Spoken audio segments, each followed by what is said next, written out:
7টা কি 7:30টার দিকে চট্টগ্রাম থেকে রওনা দিছি। রওনা দিয়েই হচ্ছে আজকে 12টা বাজছে মনে হয়। 12টার পরে আমি এখানে এসে উপস্থিত হলাম। মানে আমি প্রায় 5-6 ঘন্টা গাড়ি চালাইছি, আবার ছোট ভাই গাড়ি চালাইছে প্রায় 10 ঘন্টার মতো। মানে প্রায় 15 থেকে 16 ঘন্টার মতো একটা জার্নি করে এখানে আসতে পেরে আমার মানে এই যে কষ্টটা, রাতে ঘুমাই নাই, শুধুমাত্র গাড়িতে মনে হয় আধা ঘন্টার মতো ঘুমাইছিলাম। এই যে মানে ঘুম বাদ দিয়ে এখানে আসার পরে যে ছবি তুললাম, মানে যে গল্পটা করলাম, এখানে খাওয়া দাওয়াটা করলাম, খাওয়া দাওয়া একটু বেশি করে ফেলছি, তো আসলে মনটা ভরে গেছে। সবাইকে আমার সালাম, আসসালামু আলাইকুম।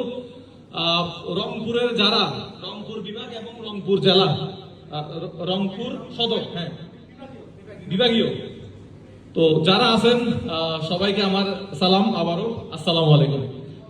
আমি আসলে তেমন একটা কি বক্তব্য দিব, বক্তব্য তো মানে আমি আমার কন্টেন্টটাই বানাতে পারি, বক্তব্য তো আমি এখানে দিতে পারদর্শী না। আমি আমার অভিজ্ঞতা থেকে কয়েকটা কথা বলতে পারি। তো কথাগুলো হচ্ছে, আমি এখানে বাইরে বেশ কয়েকটা গাড়ি দেখতে পাচ্ছি এবং বেশ কয়েকটা বাইক দেখতে পাচ্ছি।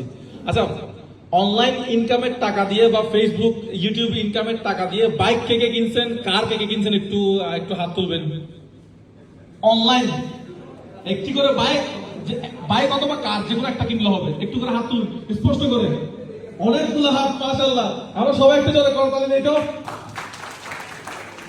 আমরা এতগুলো মানুষ অনলাইন থেকে ইনকাম করে এতগুলো গাড়ি কিনছে, যে বাইরে সব গাড়ি আছে, এই যে বাইরে সব গাড়ি, কতগুলো বাইক। তো তার মানে হচ্ছে এখানে অনেকেই সফল।